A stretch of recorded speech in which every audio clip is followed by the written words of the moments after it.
تقييم البشوات في ماتش شبيبة القبائل بنتيجة 4-1. هنبدأ بالشناوي.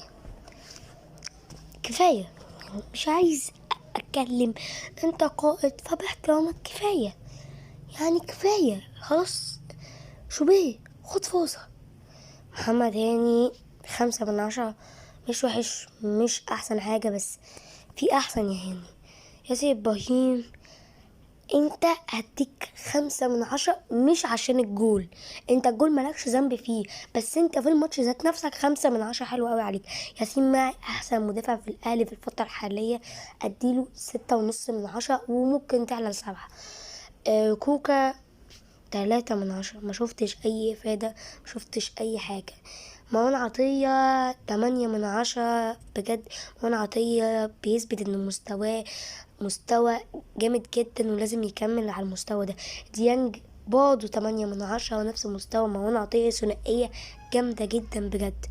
بن شرقي عجبني قوي قوي قوي قوي في الماتش ده، وممكن اديله 7.5/10. ممكن تعلى ل8. عجبتني قوي تحركاته، عجبتني قوي الجهد والاسيست اللي عمله، وبجد عاش على بن شرقي قوي. وعجبني قوي قوي قوي قوي في الفترة الأخيرة، والحركة السالكة اللي عملها مع حبس عبد الكريم.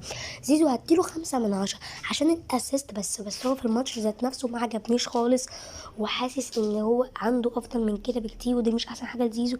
ورغم كده عمل لك اسيست في اسوأ احواله، عمل لك اسيست. تريزيجيه 10/10 طبعا، وكفاية الكلام اللي انا قلته في الحلقة اللي بتكلم فيها عن الماتش.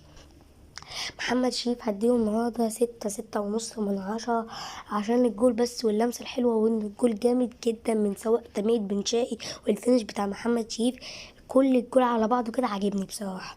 اما بقى يستوب فانا هديله 20/10 بقى. ايوه كده، اثبت نفسك بقى، هو ده المدرب اللي احنا عايزينه من زمان قوي يا جدعان.